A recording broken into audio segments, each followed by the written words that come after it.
Ok, ahora sí se me escucha correctamente, espero.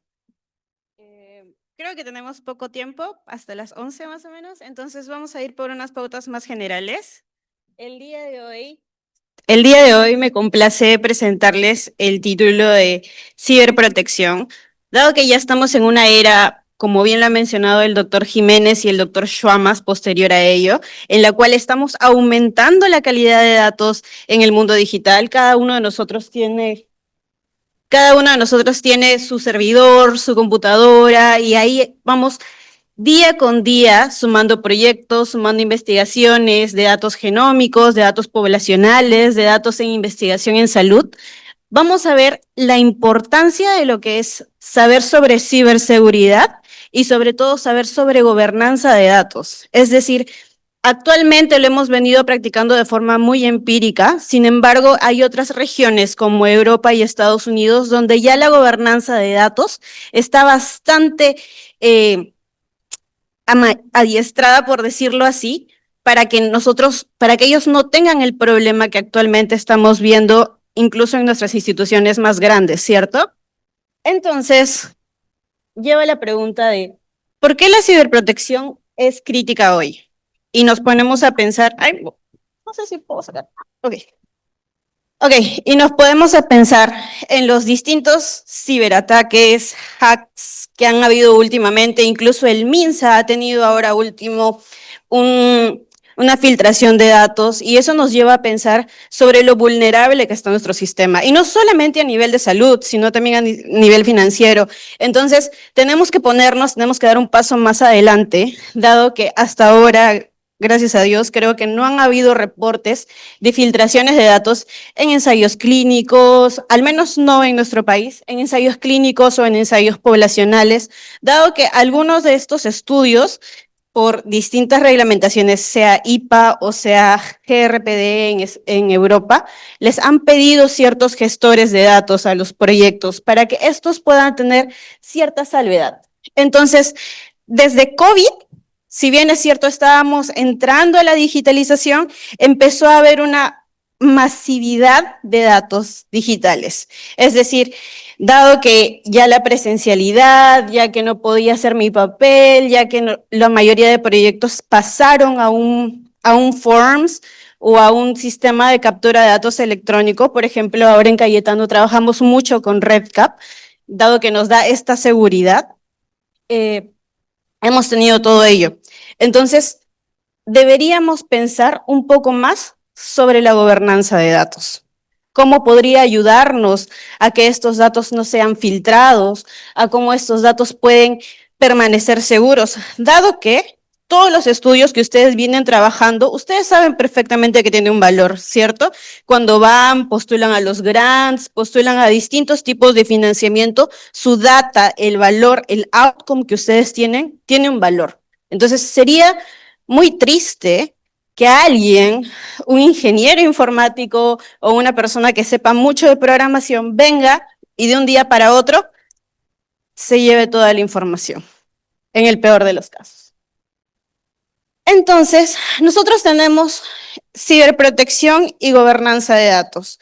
La ciberprotección no solamente se va a basar en lo que es ciberseguridad, es decir, no solamente voy a decir pongo candados, pongo candados, pongo candados en todas partes, en todas las distintas puntos de mi gestión, sino lo que también voy a hacer es voy a empezar a hacer un encriptamiento, voy a empezar a decir, ok, si yo estoy haciendo un estudio poblacional en la zona de Iquitos y por X razón he colectado datos, dado que mi estudio es un estudio longitudinal, tengo que hacer un encriptamiento del código, al menos de la persona.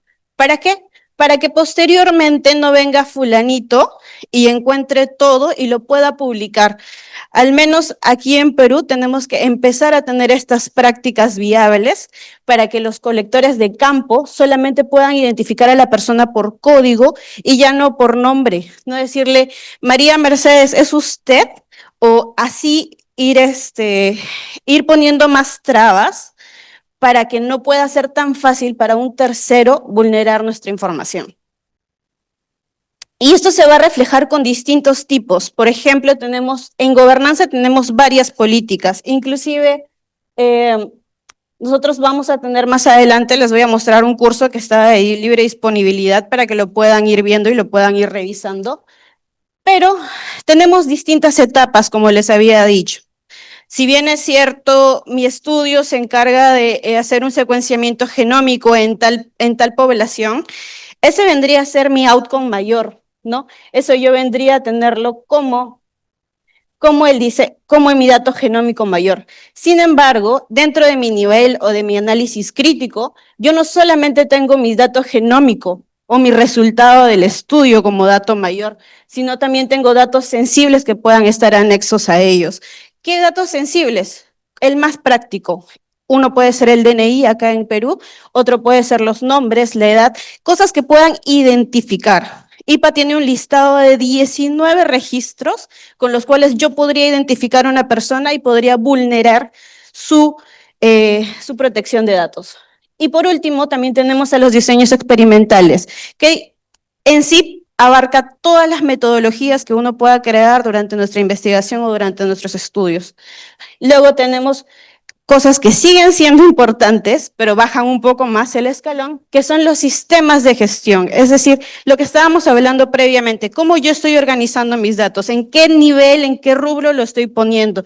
Entonces, estos sistemas de gestión o estos sistemas también son importantes de proteger, sin embargo, no toman la tanta relevancia como proteger los datos sensibles. Y por último, tenemos cualquier tipo de comunicación o instrucción de soporte, que también es importante, a menos que ustedes realicen un toolkit o realicen distintos planes para poder compartirlo.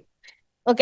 Y aún así, cuando realizan planes para compartirlos, también deberíamos tener cierta filtración para que no lleguemos a vulnerar cierta información. Ok, entonces nosotros tenemos un modelo de análisis de riesgo. Como les decía, nuestro activo primario va a ser los outcomes que nosotros vamos a tratar de solucionar. Y este activo se va a ver vulnerado o amenazado por distintos tipos. Por ejemplo, uno de los tipos más clásicos son el ransomware. ¿Qué es el ransomware? El ransomware es cuando viene un equipo de programadores, ve su data y la secuestra y les dice, ok, yo tengo tu data, te puedo cobrar $1.000.000 por ello, dado que es información valiosa para ustedes. Para el programador no, porque para el programador o para el grupo de hackers los puede divulgar y compartir en una segunda sesión o venderlos, como han estado sucediendo en lo que son los grupos tanto de Telegram, de Deep Web y así sucesivamente. Mientras que tenemos otros tipos o otras amenazas, como puede ser los accesos no autorizados, es decir, llega alguien y cambia automáticamente los accesos y deja que ustedes ya no tengan acceso a su dato.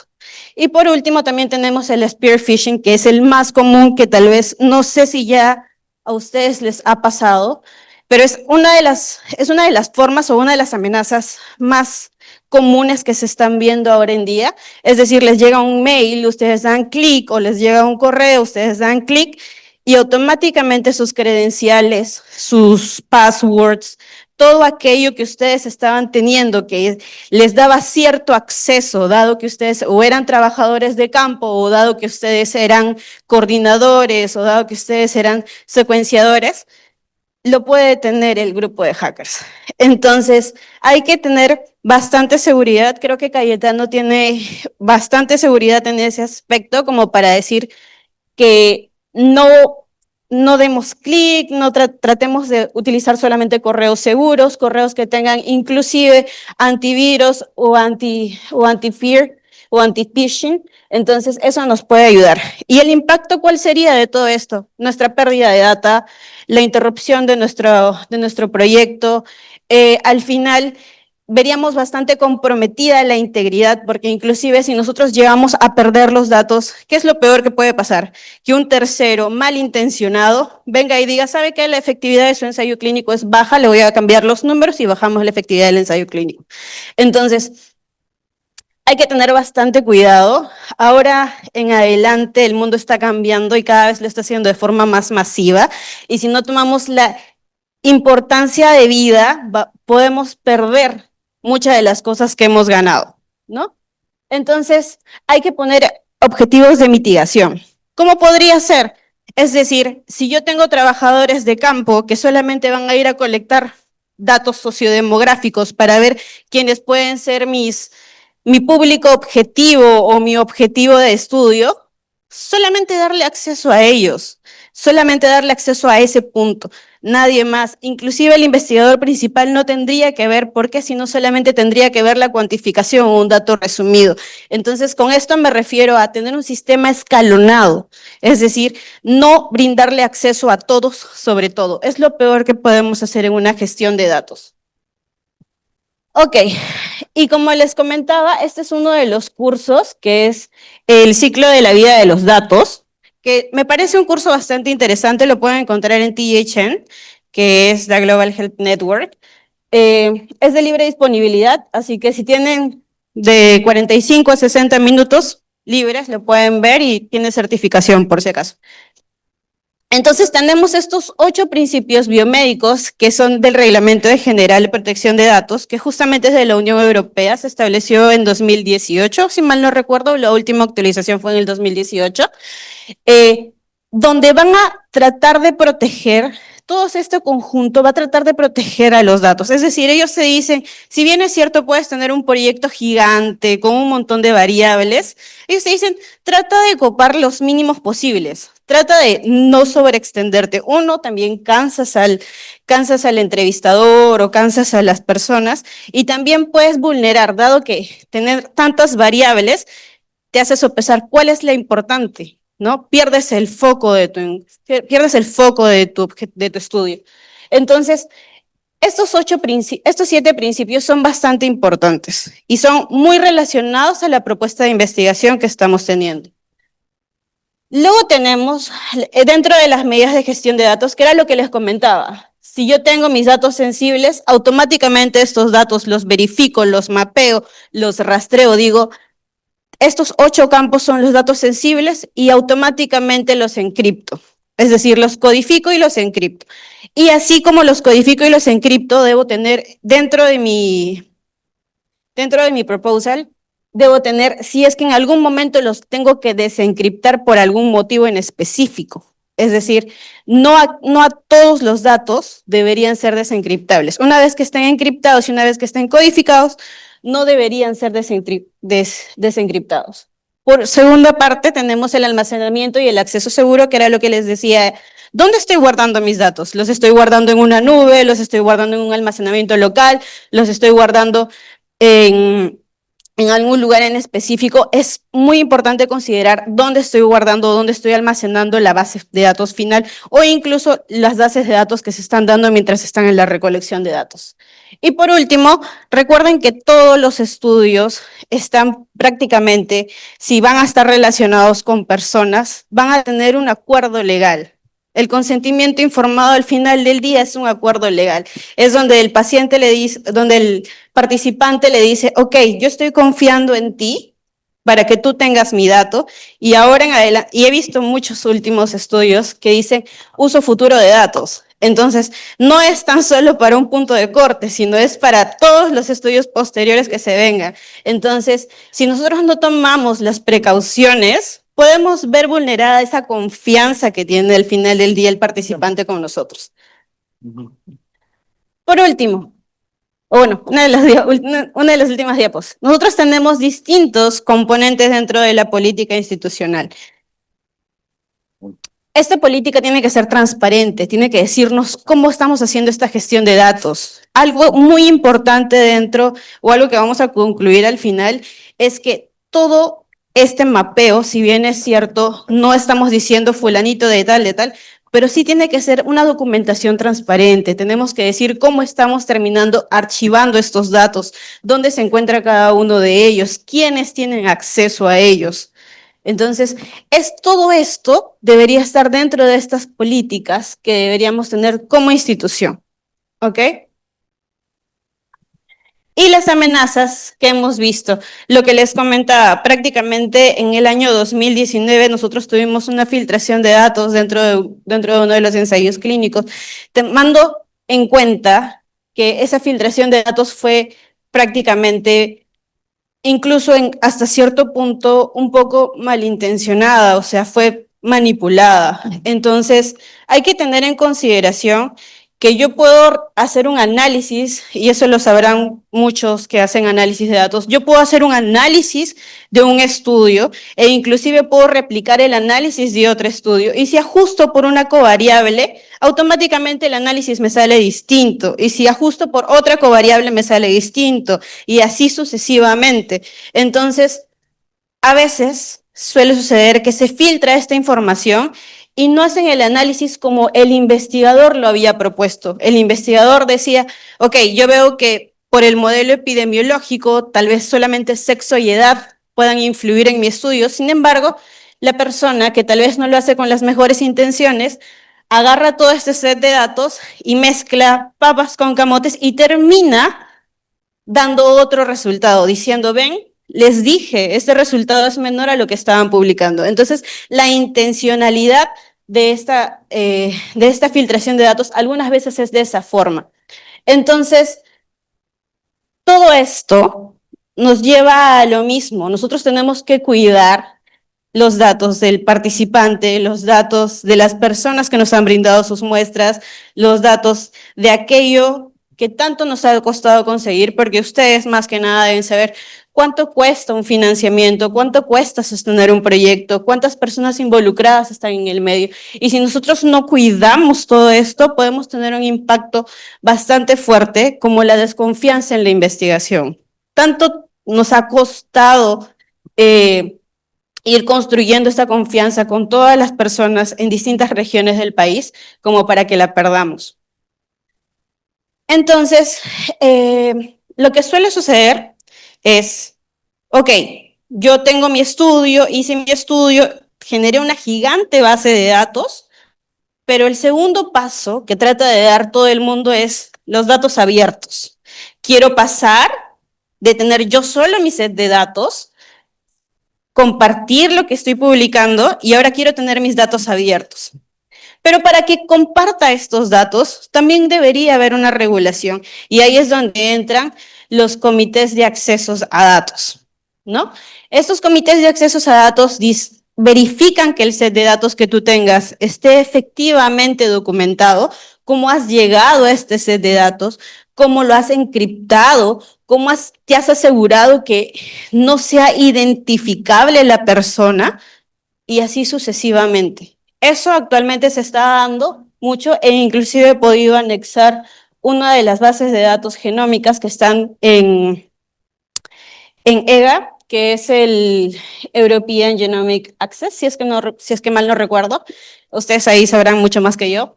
Entonces, ellos también te dicen qué directrices debes tener, qué objetivos tienes. No es que se comparta tan libremente, tienen ustedes que tener un objetivo ya ideal. Esto tiene una propuesta y más abajo te dicen cómo han sido capturados los datos, cuántos sujetos han sido intervenidos, al final del día qué es lo que tiene, para que cuando tú vayas y solicites, no simple y llanamente se lo den a cualquier persona, sino se aseguren de que estos datos están siendo utilizados de la forma en la cual ustedes propusieron en un inicio. ¿Ok? Y de ahí tenemos los distintos procesos de evaluación, que era lo que les comentaba, que en realidad sean investigadores, no que tengan otros fines, que en realidad vayan a realizar el proyecto, puede ser a través de las autorizaciones de comités de éticas y así sucesivamente. Entonces, esto es lo importante a través que pasan la mayoría de estudios que necesitan tener un acceso a datos abiertos. Y por lo último, hay una jerarquía global. Si bien es cierto, hay múltiples normativas y ustedes me preguntarán, pero ¿cuál sigo? Hay múltiples normativas. En Perú está la Ley de Protección de Datos, pero la Ley de Protección de Datos no es tan específica para investigación. Entonces, nosotros nos ponemos a pensar y si nosotros tenemos una alianza, por ejemplo, si tenemos antes teníamos bastante las alianzas con el NIH, ¿no? Es decir, el NIH nos pedía las regulaciones de IPA, que son muy cortas, pero son bastante esenciales al fin del día, mientras que ahora la Unión Europea nos pide otro tipo de reglamentación que es el GPDR. Entonces, hay que ver también con qué instituciones estamos trabajando. No solamente son nuestras instituciones locales, sino son las instituciones alrededor del mundo que tienen distintas reglamentaciones, distintas normativas que te indican cómo ustedes deben compartir los datos, cómo ustedes deben documentarlos. Sin embargo, la línea base para todos es prácticamente tener una documentación bien detallada de lo que nosotros estamos haciendo con el dato, desde que el dato, prácticamente como su manual de operaciones, desde que el dato lo recibe el trabajador de campo hasta que pasa al sistema y cómo lo estoy encriptando al final de la base de datos.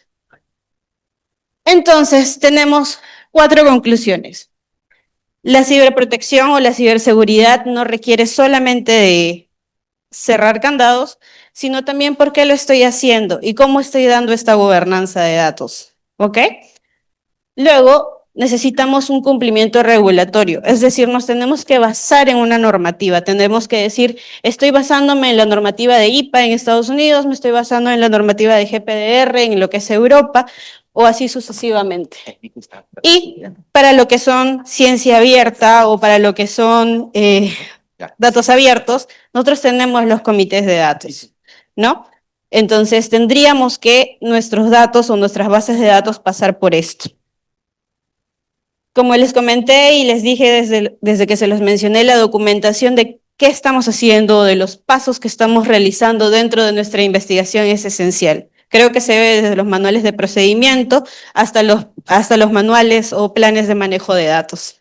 Entonces, espero haberles llevado un poquito de hacia dónde nos dirigimos en lo que son guardianía de datos prácticamente y que les haya servido. No sé si tienen alguna pregunta. Muchas gracias. Vamos a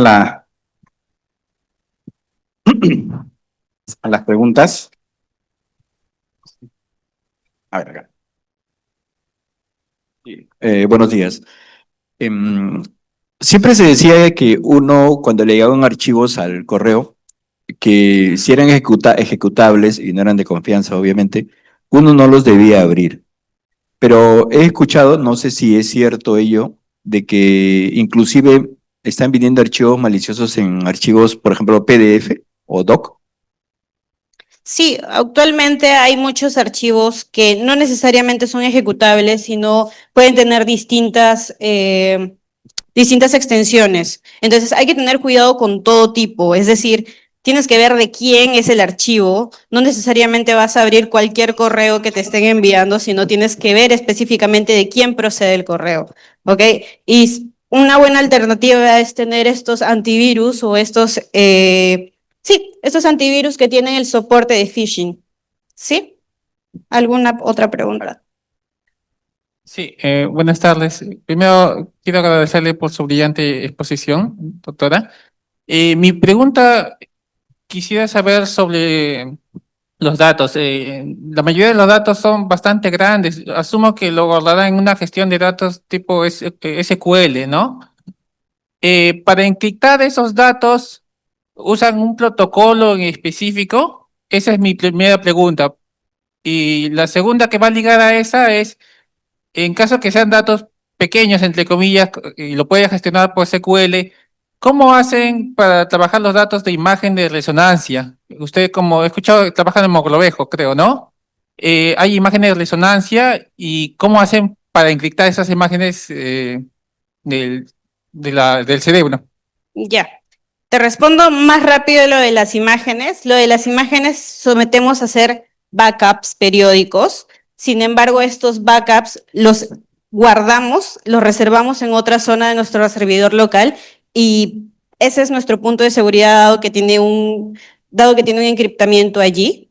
Sin embargo, siempre tenemos en la Mac, en nuestro software principal, abiertas las imágenes, dado que todos nuestros participantes, por lo general, actualmente pertenecen a otro estudio. Entonces, todavía no hemos terminado el cerramiento de eso. Sin embargo, en los estudios que ya han sido encriptados, que ya han terminado, porque sí hay estudios que sí hemos terminado, lo que solemos hacer es cerramos esa sección del SQL, la descargamos y lo guardamos en el servidor local. Eso es lo que solemos hacer para que no haya una filtración de estos datos. Sí, buenos días, doctora. Muchas gracias por la ponencia. Quisiera hacer la pregunta correspondiente al respecto. Sabemos que aquí en el Perú existe una ley de protección de datos y yo como ciudadano, como todo ciudadano, ¿qué medidas se debería tomar si se descubre una vulneración de datos por un hacker? Esa es una pregunta un poco filosófica, dado que actualmente no hay un comité en específico nacional que se encargue de ver qué medidas tienen que hacer contra la vulneración. O sea, cada unidad puede responder por sí misma tratando de poner, como les digo, sugestiones individuales. Sin embargo, a nivel global, a nivel nacional, es un poco difícil, dado que hemos visto continuamente la vulneración de datos. Entonces, es un poco una pregunta que se debería debatir en un plazo no mayor a un año, dado que van a seguir habiendo estas filtraciones de datos. Por ahora, lo que nosotros podemos hacer como unidades independientes es ir tomando estas salvedades e ir encriptando nuestros datos, ir protegiendo nuestros datos, pero a nivel global es muy difícil que se pueda identificar la persona que haya generado esta amenaza o la persona que haya vulnerado estos datos. Ustedes saben perfectamente que cada vez hay más maneras de protegerse o cada vez que entramos a la web hay más maneras de cambiar nuestro IP y así perder el seguimiento de las personas. Muy bien, la última pregunta de los participantes que nos siguen en el Zoom. ¿Qué desafíos enfrentan las instituciones peruanas para cumplir con regulaciones internacionales como el GPFR en comparación con las locales? Como les comentaba, las locales no tienen tanto detalle, entonces básicamente sería como anexarlos. No es tanto como una limitación en sí, sino anexarlos, que es lo que hemos venido haciendo con las regulaciones de IPA en el NIH. Entonces, no es tanto una limitación, es más que nada una programación de ir incluyendo estas normativas dentro de nuestros estudios.